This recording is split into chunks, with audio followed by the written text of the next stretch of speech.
To return to the power of love. Wow, it's like, how do you even answer that? But for me, love is something that's so innately important for all living beings. I think we're born out of love. No matter how much pain there also might be in our story of coming into this world, there had to be a form of love present in order for two people to meet and mate and produce life.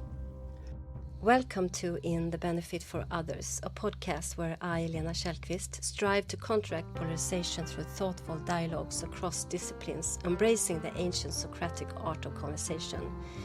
You notice our episode comes in two flavors, sometimes Swedish, sometimes English. When English-speaking guests join me, they'll impress you with their flawless eloquence, while you need to bear with me as I navigate through the choppy waters of Swinglish. Beyond our linguistic adventures, I'm committed to mapping research on treatment methods, both within and outside conventional healthcare systems. Our mission is simple yet profound. Just like the podcast name suggests, everything we do here is in the benefit for others. So, we are at the Yoga Games here in Stockholm, and I have this amazing man in front of me, and I'm going to introduce you, Isa Raim.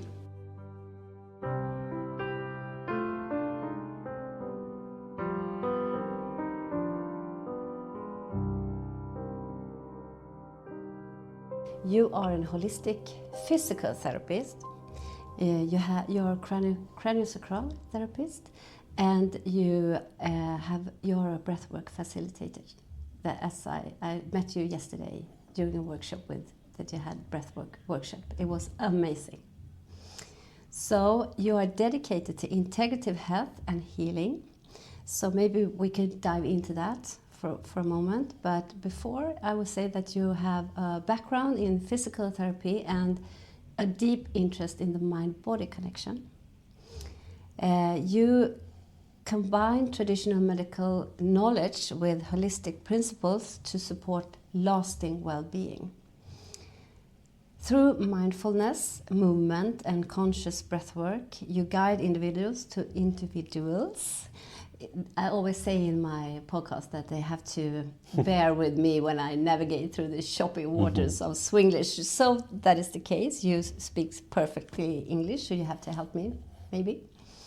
And you guide individuals to reconnect with their innate healing capacity. Yeah, thank you. And authentic selves. And as I said in the panel, where I had the honor to facilitate the panel between you and Johanna Hector and Alex Perez, I said that in your website you have written that the greatest lesson you've learned and the one you are most passionate to share is the transformative power of returning to love. Yummy. Yeah, so maybe we could start there. You're passionate about that. Yeah. So when I made my website, actually, first of all, thank you for, honoring me with this episode and trusting me so much, even just coming to the breathwork, and it's been a beautiful experience to meet you.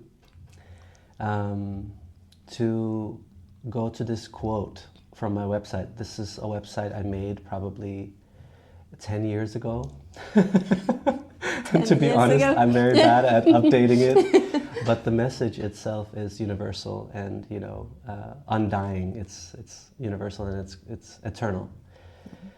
To return to the power of love. Wow. It's like, how do you even answer that?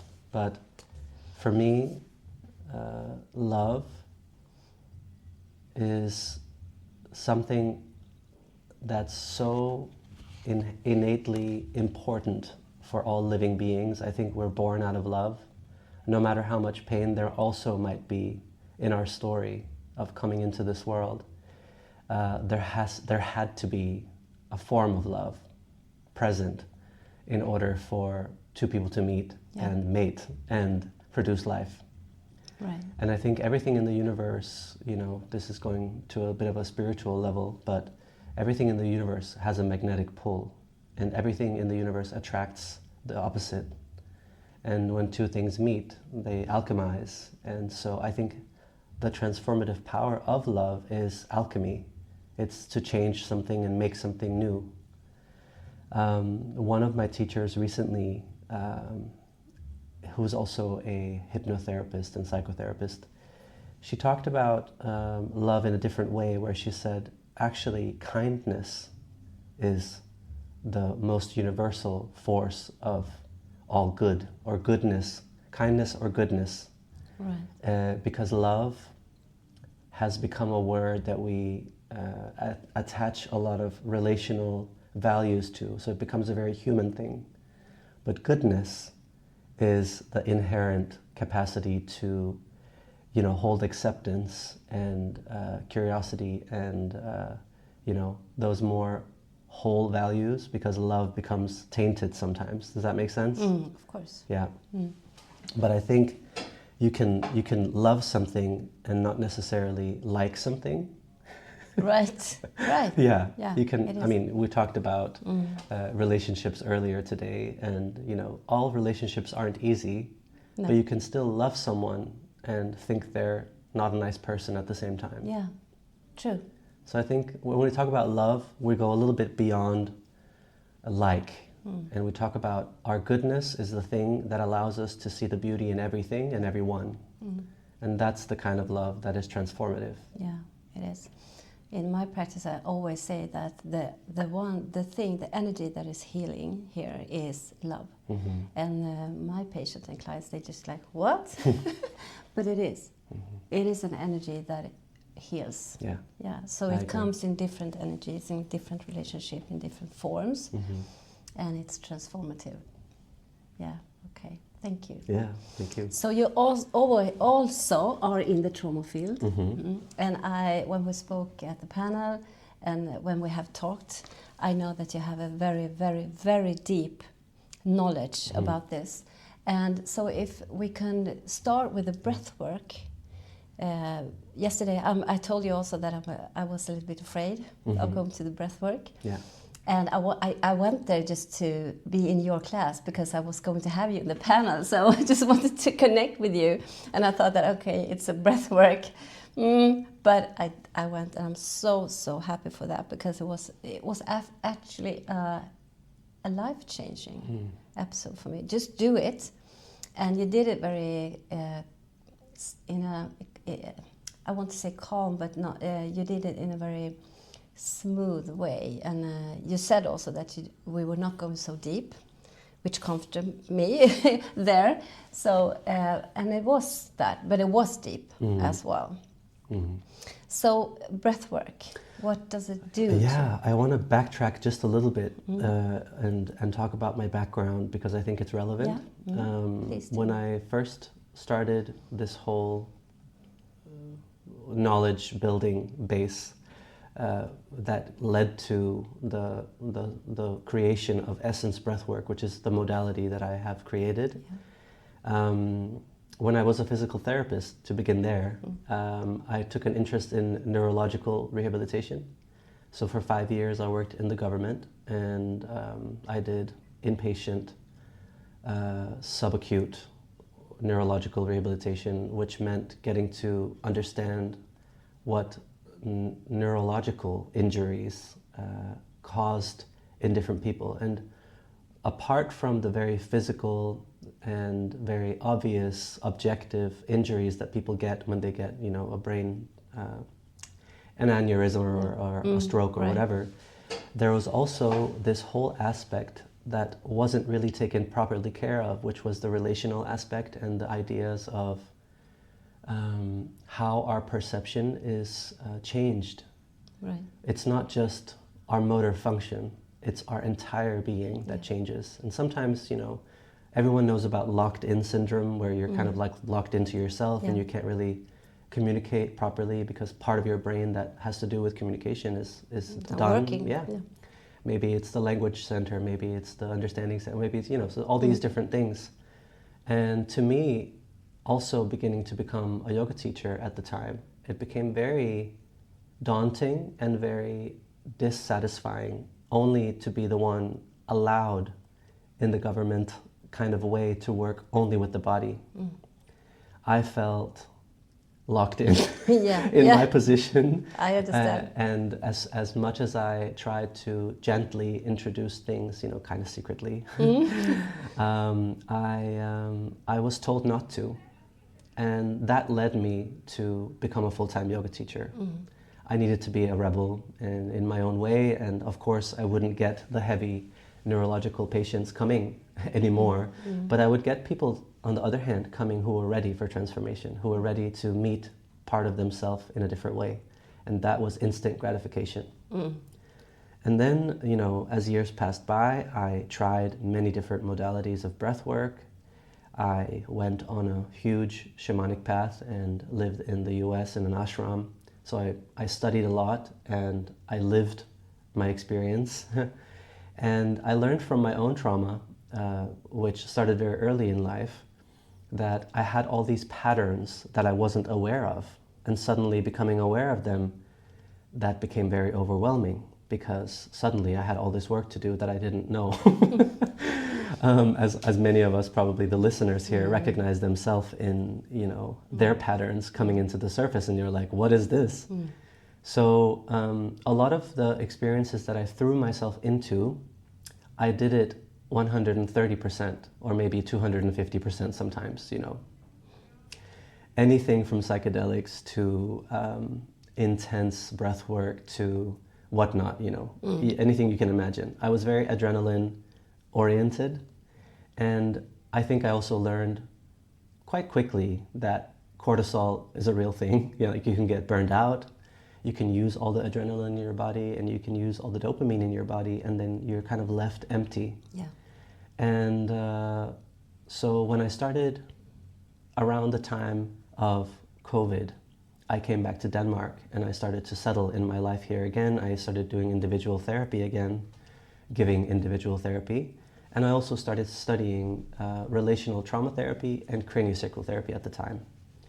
Both of these things gave me an understanding of how energy works in the body, and not just energy from a kind of woo-woo perspective, but how structures move in the body in different rhythms, how brain waves and the structures in the body are connected, how fascia, we talked about fascia earlier today, is so fundamental for our understanding of how structures are held and how the body remembers everything.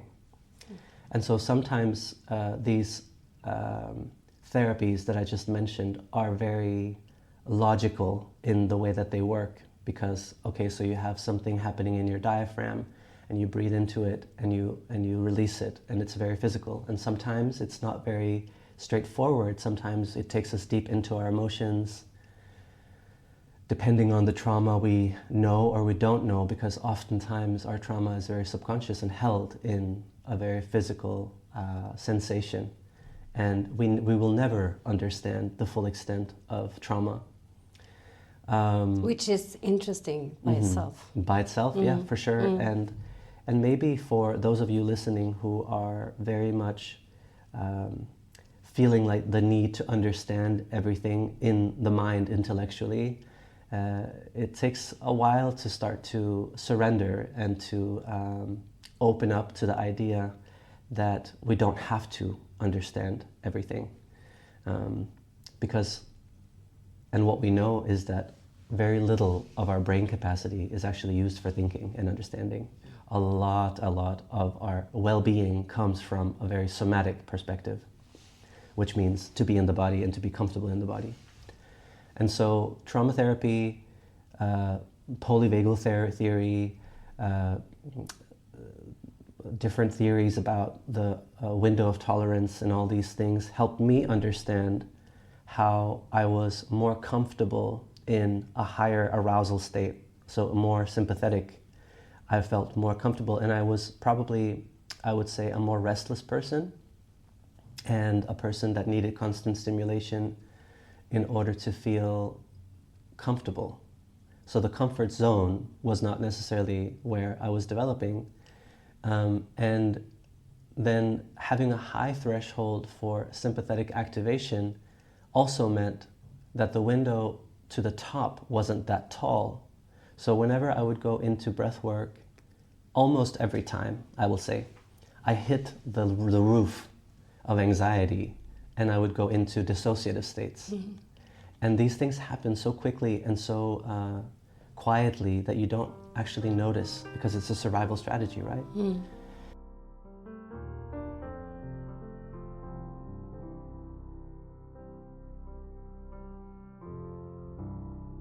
So when I started teaching breathwork, which also happened quite organically, I felt the need, I felt the call, I will say, to create an opportunity for people to experience themselves without psychedelics, without words, without the need to be able to perform anything, because the breath is so straightforward and so easy to get to, but in a safe way. So for many years, I adapted the techniques that I saw in, let's say, holotropic breathwork, transformational breathwork, and especially rebirthing. But all of those modalities, most of those modalities will breathe through the mouth. And so James Nestor is a really good author who wrote a book called The Breath. He has done a lot of research, and obviously more people than him have done a lot of research on the breath and how it works. And we now know that if you breathe through the nose, you don't activate as much the sympathetic nervous system. Right. When we breathe unbroken, which means no pause between the inhale and the exhale, we still get a lot more oxygen into the body than the same way we do if we breathe through the mouth. But it goes in a slower rate, and the nose breathing allows us to be able to observe more easily how this energy shifts happen. So it's safer in a sense. So I started with mouth breathing, and then I realized, okay, this is more of the same. It's like people are actually going into very intense degrees of stress. Not that that was a bad thing, but I recognized that, if I'm gonna hold space for groups and I don't have helpers, I need to either do really small groups, maybe just small, or I need to find a way to be able to dose it. And so this is where some teachings from relational trauma therapy came to be, with understanding that the breath is not only the breath. The breath is a automatic response, like everything else in the body that is happening without our control. When we breathe with control, we're affecting the automatic responses. So, meaning, if we have inherent physical trauma, we will have micro and macro freeze responses in the body. We will have tension stuck in various ways, sometimes tension and sometimes dissociative hypotension, which, do you know this word, hypo? Yeah. Mm. So for those of you listening who don't know hypo and hyper is a heightened state of awareness, heightened tension. So like tense muscles would be hyper, and flaccid muscles that don't have tension and are more lost to us, are hypo. Yeah. And in the same sense, our hypo-awareness, hypotension manifests in the mind as those gray areas, the gray zones that we don't really have access to, memories that we don't have access to, for good reason, right? Because we're protecting ourselves subconsciously. So with breath work, we touch upon the places that we haven't touched for a long time, which also makes it kind of scary for a lot of people to dive into the subconsciousness, because what we don't know what we're going to find. Yeah. So then this thing came up called the dosing principle, and I introduced it to you during the breath work. I'm just going to talk you through it in the podcast. The dosing principle is a way to help yourself gain autonomy over your experience, and to, as the word says, dose your experience so that you can somehow track where you are in this ladder of arousal. You want to go up, you want to go down, you want to, intensify, or you want to slow down. And the 4 principles are kindness as the first one. And we talked about goodness before, kindness as a way of approaching yourself. A lot of times love isn't available. A lot of times self-love especially isn't available. It's easy to love other people, but do we really love if we don't love ourselves? So kindness is a gentler way to introduce love, because I think kindness is the first step for a lot of people. Maybe acceptance, maybe goodness, maybe curiosity, but some type of kindness. The second principle is intensity. And I think they go hand in hand, because I was talking to one of the other yoga teachers, Shane, here at the Yoga Games, and we were talking about how different our experiences of the different classes that we've taken together have been. And for me, if something works too fast, I get agitated and I feel disoriented. And he had the exact opposite experience. Right. So it's the same thing with the breath. If we breathe too slow, it might awaken anxiety because we're moving too fast. Well, we're moving too fast away from fastness. Right. So we need to find a middle path where we belong, where we feel like, okay, I'm in control, and this feels good enough that I can track myself down the ladder and move into deeper states.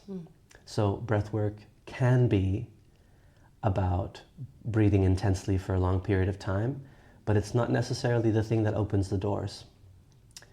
I'll get to that. Yeah. Intensity is important. Then the next one is speed. So speed and intensity also go hand in hand. Intensity can also be about the force that we use, whereas speed is more about speed. So how fast matters. Similarly, those of us who have a tendency to be more comfortable in very slow, especially those who have been through major burnout and just feel tired all the time, don't like people that speak too loud, don't like lights that are too bright, don't like too big crowds, that kind of trauma. Well, doesn't necessarily have to be trauma, but that kind of preference has a tendency to also lose energy, to dissociate more easily, and to lose interest. And I see that a lot with the modality that I have built, because it is a method that is on the gentler side. And so it is work to somehow bring yourself into presence enough that you can understand when that starts to happen, and then track it, and then bring a little bit of intensity into it, remembering the kindness. And then the next principle is duration. Duration. Yeah, so how long we do something also matters. And this is very important in the time that we live in, because I think a lot of people right now on the planet are, I almost want to say victims to the technological revolution. And there's so much information everywhere. We all have a smart device or 2 or 3 always on us. And it's a high demand of being online all the time. And our attention span can be quite low. So how do we stay? How do we stay with something long enough that it changes us? Yeah. And how do we also back away from something when it's too intense? And this is also about boundaries. It's about knowing our inner boundaries and our outer boundaries. So that's the dosing principle. Yeah. Another important part of the breathwork, Essence breathwork, is the somatic inclusion. So like how we include very specific physical movements to build our capacity to hold information in, it's not just the physical body, it's our nervous system. Yeah. And most of you listening probably already know this in some format, but when we have traumatic experiences, which is everything from being born to, having taken away your lollipop the first time or whatever, is something that sits inside our body as a memory. And these little holds,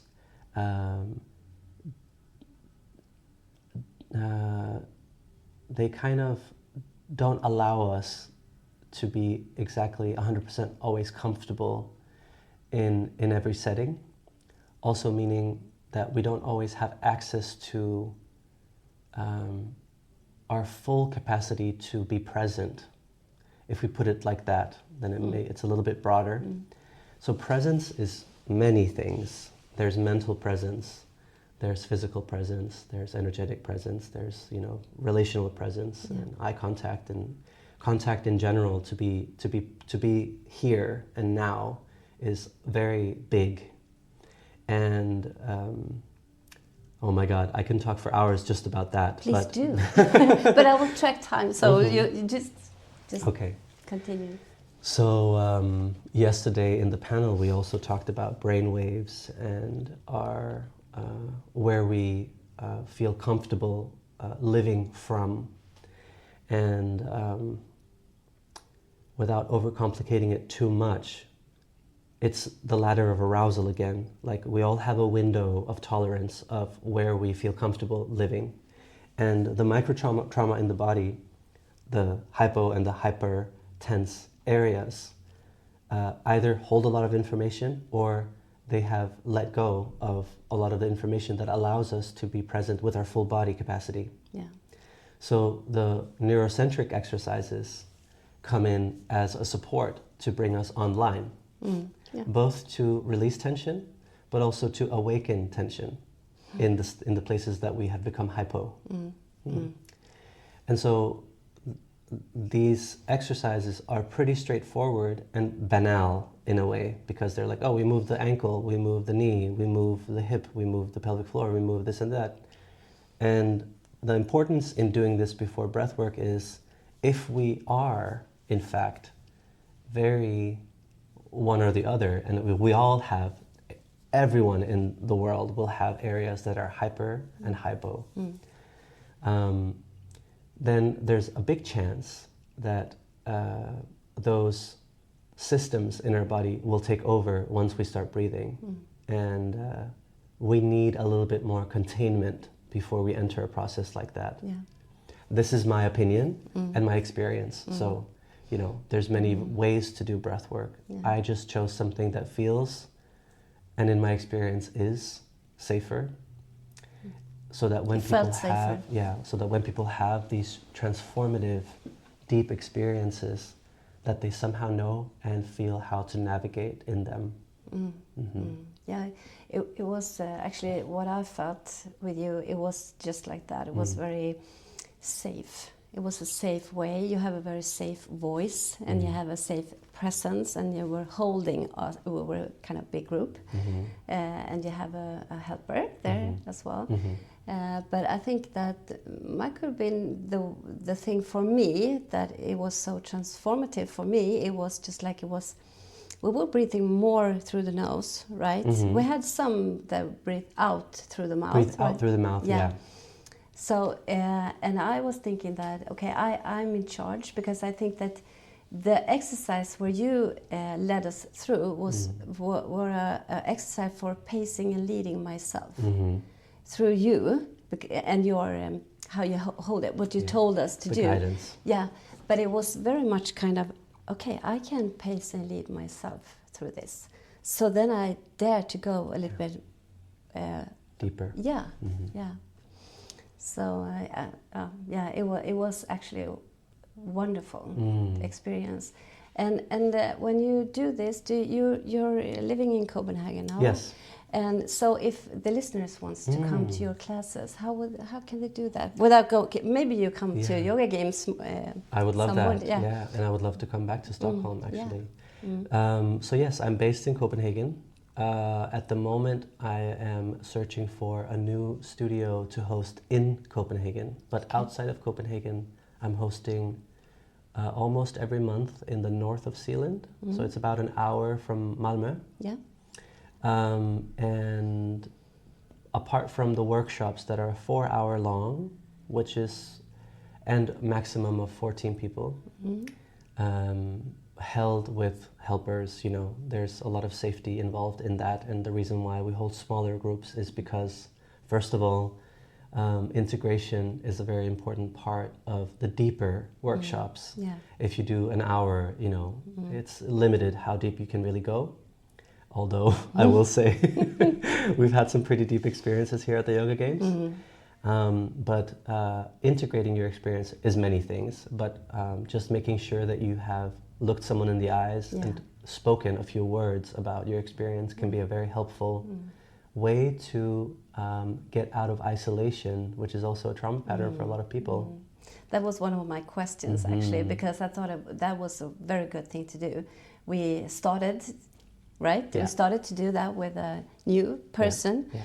And you told us a few questions that we were going to talk about, and then we had this breathing exercise, and then we reconnect with that person. It was very, because I thought that also that you go into and you go through this experience, you have a kind of self-regulation, but you have a co-regulation with the other one as well. So, and there's many ways to do that, right? And I think eye contact, speaking in crowds can be very confronting for a lot of people.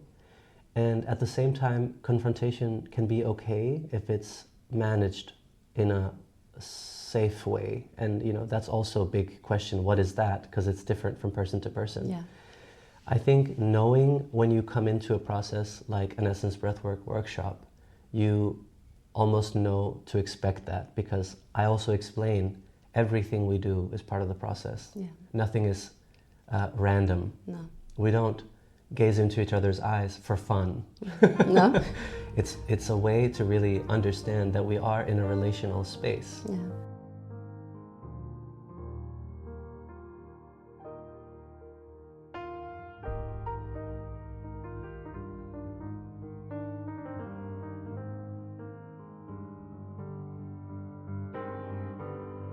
And I just remember myself going into a lot of these workshops feeling completely alone, and then lying down to next to people who are crying, having orgasms, screaming, moving frantically, and then never actually hearing their name. No. How strange is that? Yeah. Yeah, it is. You share such an intimate experience, and you don't want anything to do with each other. No.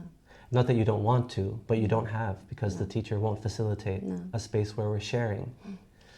So sharing is a way to get into this transformative power of love, understanding how we are not alone in the universe, how our experience isn't separate from each other's, how we can learn from differences. It's a very important part of the learning is, okay, so I was crying, but the person next to me was laughing. Does that make me wrong or the other person wrong? Or is both right? You know, it's both okay, and both is okay. Yeah. And we have to learn to understand and appreciate differences as part of our growing and learning and integrating new things. Right. It's a exercise for you and I sorting as well. Yes. Yeah. To just to share something about me. I am me, and you are you, and we have shared this, but we have different. That was actually the case for me, but with the person that I spoke to, we had, and I don't think that it was just for me and her, but it was a very different experience, and it was awesome just to share that. So, brilliant. And apart from the workshops, I'm starting my first training, like a facilitator training in February. Yeah. This is also happening In Copenhagen? Yes, a little bit outside Copenhagen, close to a train station if you're using the public transport. And it's going to be a 9-month intensive course, meeting 2 days every month for 9 months. And probably there's going to be a seminar in Sweden. I'm still working on that. Okay. And the seminar is kind of like a deep dive during the education where we really practice a lot. So you're not so good at update your website, but can they find They can this find it, yeah. on the website Yes. when you have decided? Under the fan of education, I'm teaching both a trauma and healing education. This current one already started. Next year is going to be in English if anybody wants to join. Good. and it's taught with someone else who is also a trauma and healing education person. Yeah. Then there's a yoga teacher training, also in the same place that I host the workshops in north of Zealand. Great. And then there's the breathwork teacher training. Yeah. So thank you for that. Thank you. But the essence, you call it the essence. Essence breathwork. Yeah.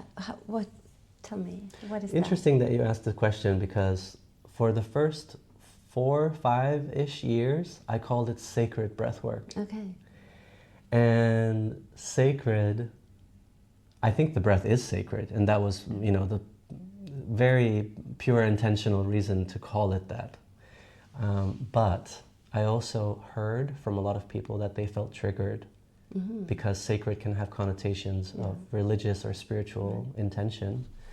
And even though I myself have my shamanic background and my spiritual background, which is very personal to me and not something that you, for example, learn in the training, because that's something that I acquired over my entire lifetime. Yeah. So there is no training for that. That's life. And I share those gifts in my own way through songs and through the healing techniques that I do, but it's not something I talk about. No. And it's very tied to my intuition. So sacred was a very personal reason. And when I started integrating relational trauma therapy tools, I started and craniosacral therapy, which talks a lot about essence, talks a lot about how when we become whole, which is a whole other podcast episode, to become whole is to lean into our essence, which is often described as a type of stillness or bliss, well-being in a sense. Yeah, beautiful. Essence is neutral.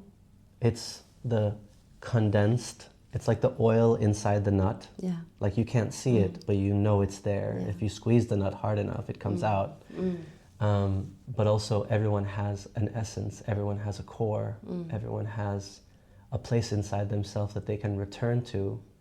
It's just a matter of cultivating it. Everyone has a consciousness, but you can't see it, you can't feel it, you can't do scientific studies on it, but everyone knows that you have it. Yeah, okay. Because what else is experiencing this life? Yeah, right. Okay, so beautiful. And the breath is also biologist. So tell me more about that, about what happens actually with a... So very short version of what happens. Obviously, what we can, the most obvious thing that happens is when we breathe more, when we breathe deeper, we both get more oxygen, but we also build this koldioxid, CO2. Yeah. And the deep breath work is a way to kind of short-term mess with our tolerance between oxygen and carbon dioxide. I recommend the listeners to really read James Nestor's book, Breathe, if they are curious about this, because the way he explains it is so much better than I can do right now, but I'll try.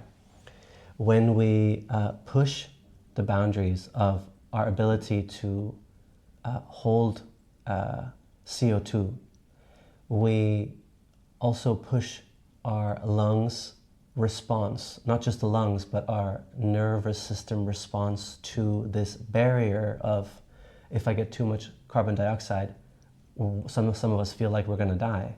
We get this impulse to breathe, and that's actually what we want.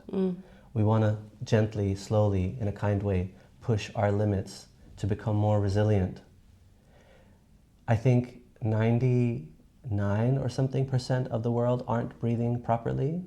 Maybe 99.9 They have or historical something. breathing instead, stress breathing. Yeah, and even if we don't have that, we still never really fully reach our full capacity to breathe.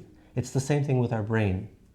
A lot of us use like, how many % of our brain? Like 6% or something like that? 6, 7, something like that, yeah. And I think it's very connected to our breathing. Yeah. Because, and what you probably also experienced in the breath work, is that when we start to get more oxygen and when we start to get more CO2, our brain starts to, actually one of the things that happens is a lot of the oxygen goes in to the core of the body rather than oxygenating the muscles. Our body starts to actually go into a form of survival, which is to bring the oxygen into the most vital organs. So it's the central nervous system, it's the organs, it's the brain. A lot of the healing happens in our organs, in the brain. People feel changes in their digestion, their body becomes more alkaline, less acidic, less inflammation. A lot of people feel cleansing symptoms, detox in many ways, like headaches, purging from, down there, bladder issues and stuff like that, and different reactions to energy levels, because we can both feel more energy, but we can also get connected to that tiredness that is lingering right underneath a hyper-aware habitual state. And when it comes to the nervous system and the brain, which is the nervous system, when we get access to more parts of our brain, the right and the left hemisphere start to communicate more freely. And this is where a lot of people have these transpersonal, more ecstatic, insightful experiences. Sometimes it's at the level of processing emotions, and it's more physical, emotional. Sometimes we experience things as energy, like expansion or contraction or light or fluidity or density, and like all these different textures and symbols that we can see. And then further down the road into deeper brain states, we experience more abstract symbolism or past lives, or it goes very deep.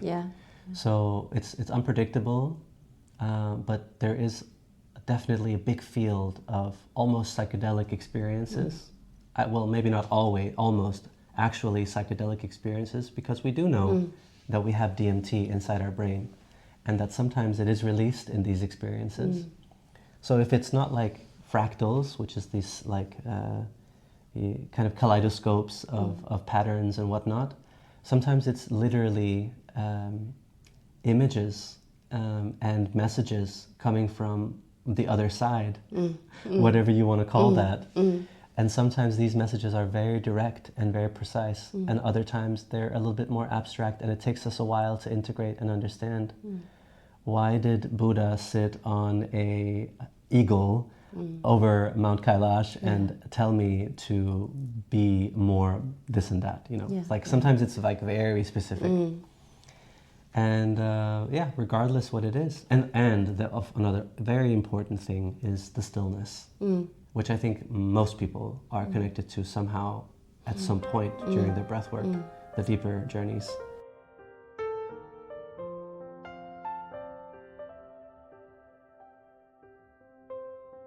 Stillness is one of the most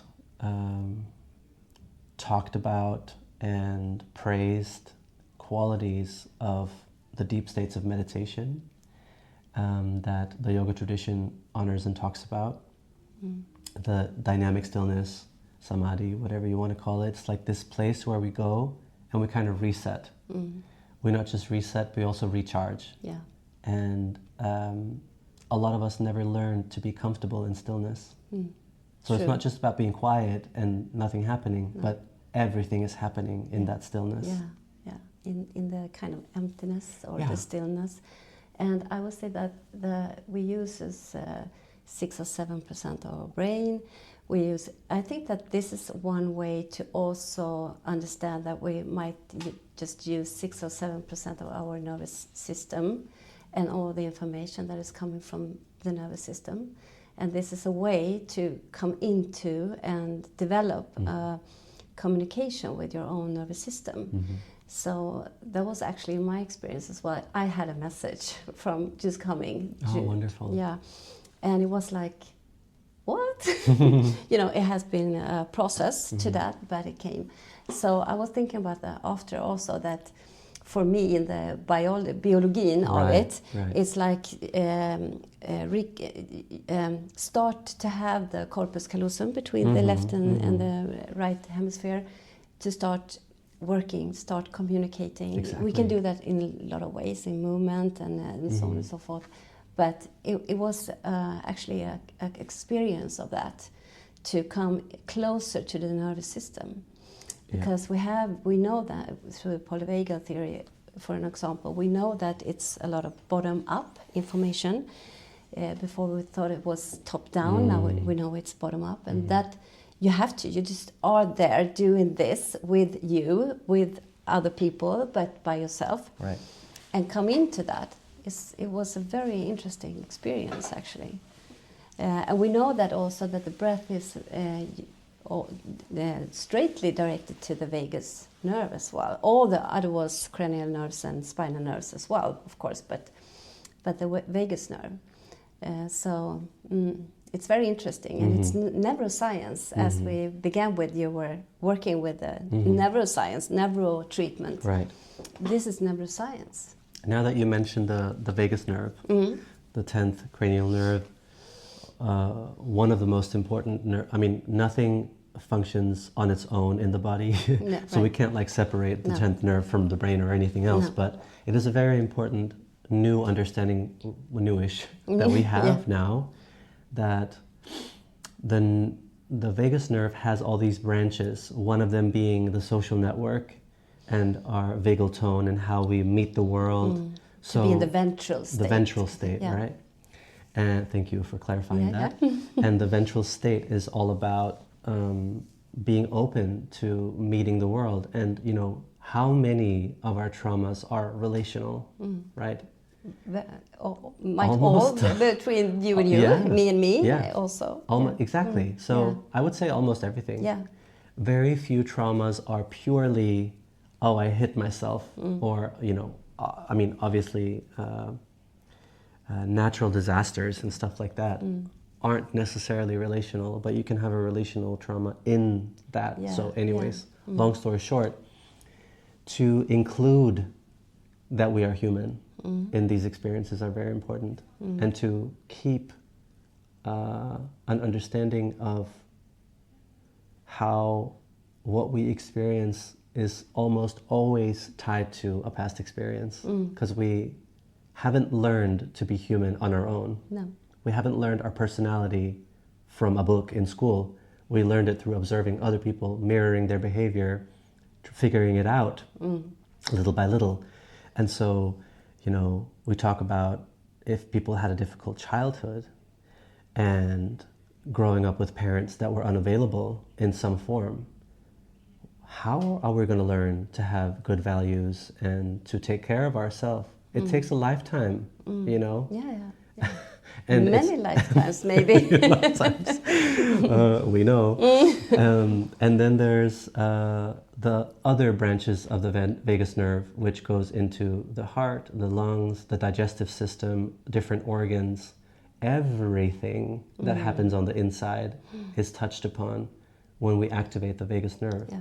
So just one of these parts, our gut, our lungs, our heart, our face, not just the face, but the way that we relate with the eyes and everything, orientation, is part of how we build our capacity to not just understand, but to hold information and to guide ourselves in these experiences. So it's a practice to come to self-regulation. Yes. And that is crucial for us. Self-regulation, but also self-realization. Yeah. And that's the deeper aspect of the practice. Self-regulation comes first, because there is no self-realization without self-regulation, in my opinion. Right. Well, you have to be a very balanced, whole person to do it without needing to think about self-regulation. Yeah.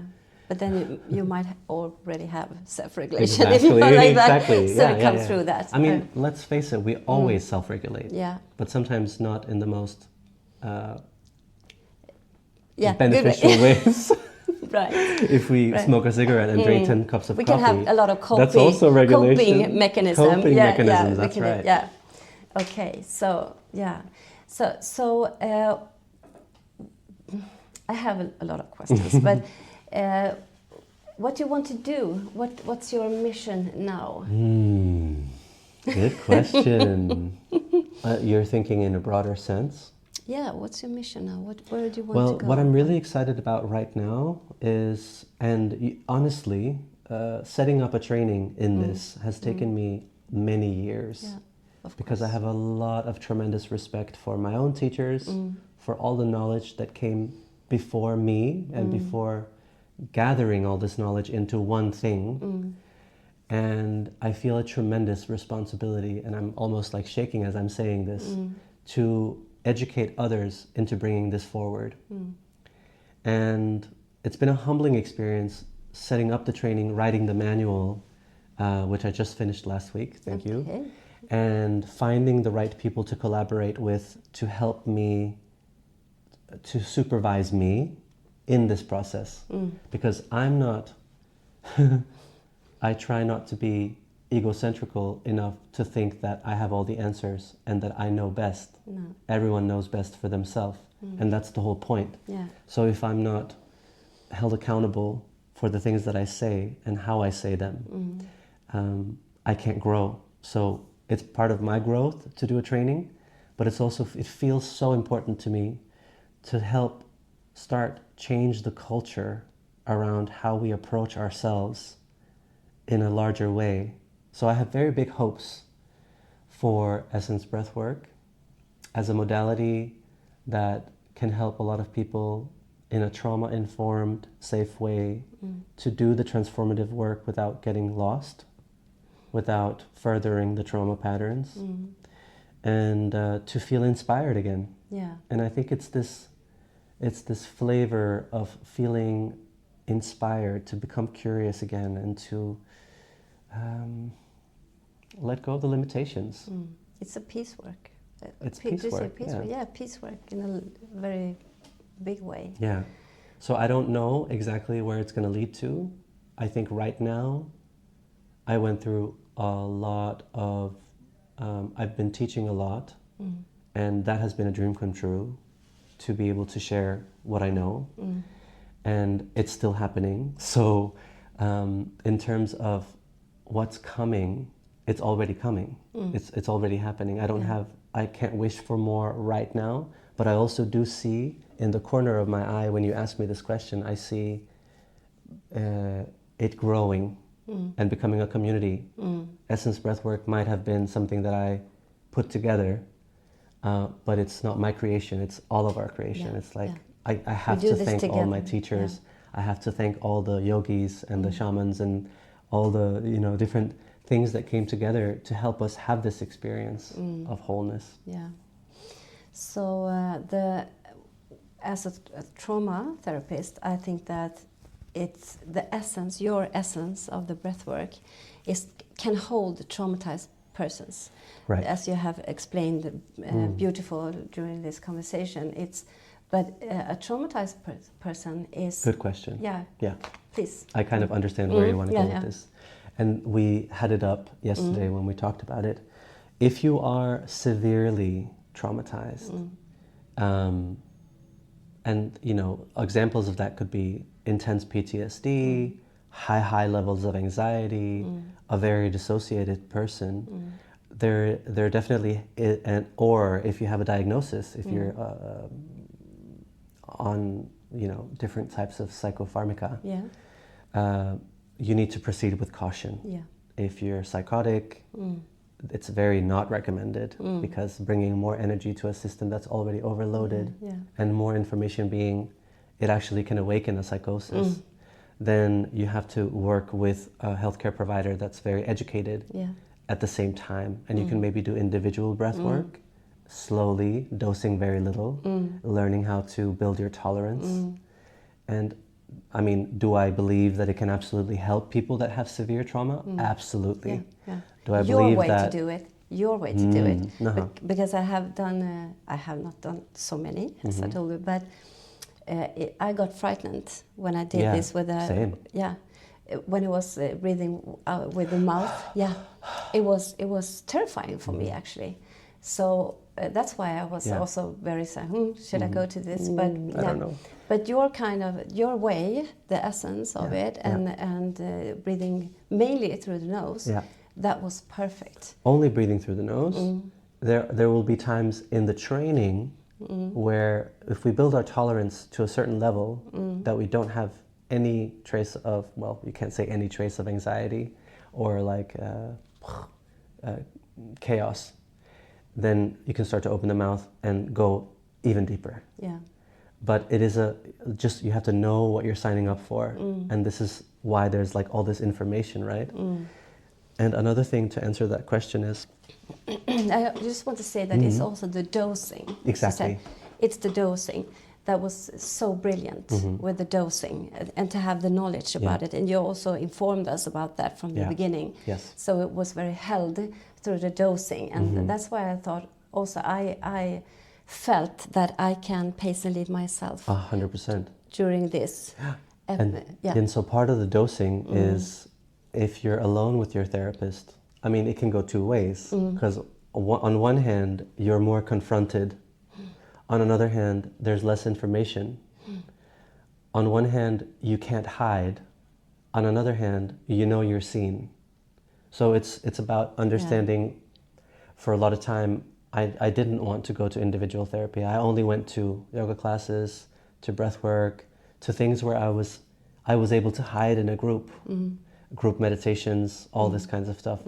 To go to be directly held by one person can be very confronting for some people. Yeah. On the other hand, that's maybe what's needed in order to build the capacity to be in a group and not hide and not dissociate or not take up all the air in the room if you're that kind of person, you know? So dosing is also about understanding what your perception wants to do. Maybe you remember this, but in the beginning of every practice I ask, notice how you arrive. Do you have high energy? Is your energy outgoing?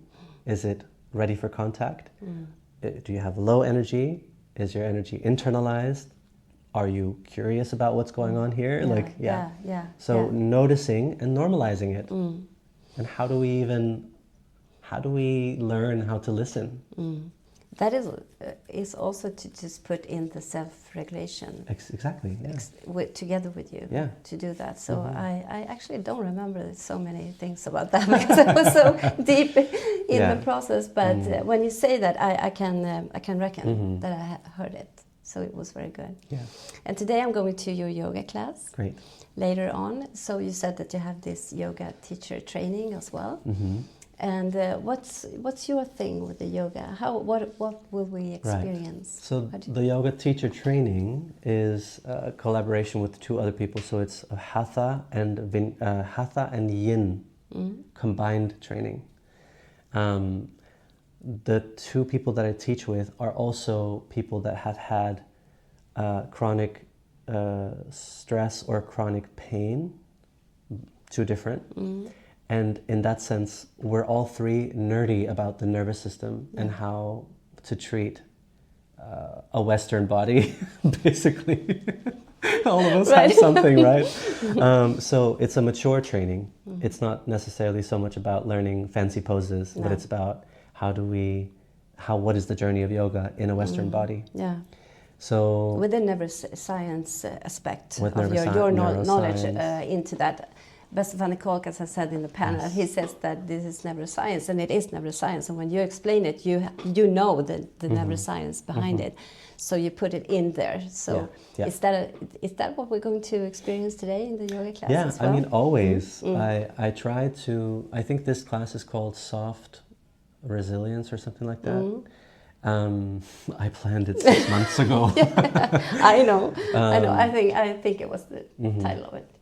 And to me, the yoga is many things, right? Yeah. And you really get to experience that in a yoga festival, how so many different bodies, awarenesses, and practices can cater to different people.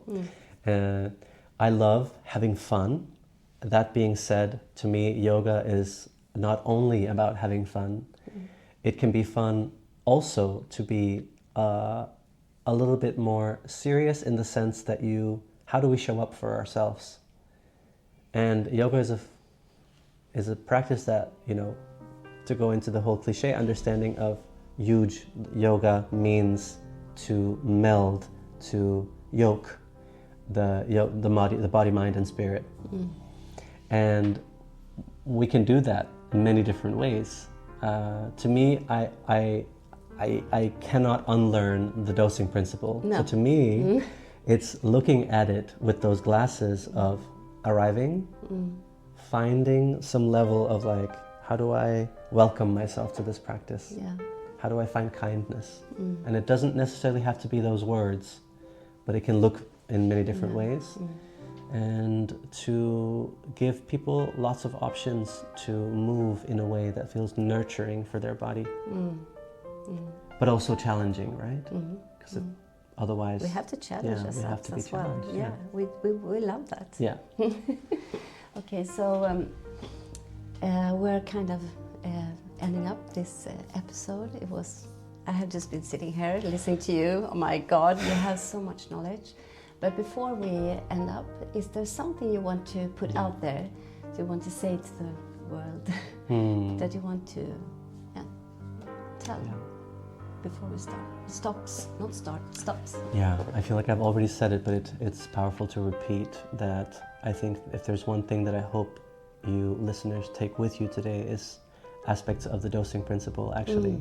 And if we just take the first one, that's even enough.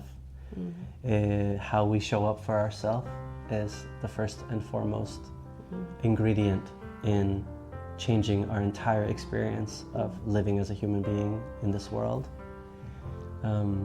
Learning to find kindness and joy in being who you are, exactly as you are, without trying to change anything. We might be getting old, we might be getting, senile, we might be losing functions in our body, but there's something inside of us that's always unchanging, that's always unwavering, and it's like, listen to that part. Yeah. To the essence. To the essence, exactly. Isa Raim, thank you so much. Thank you so much. To be my guest in this podcast. It was amazing. Wonderful experience. Thank you.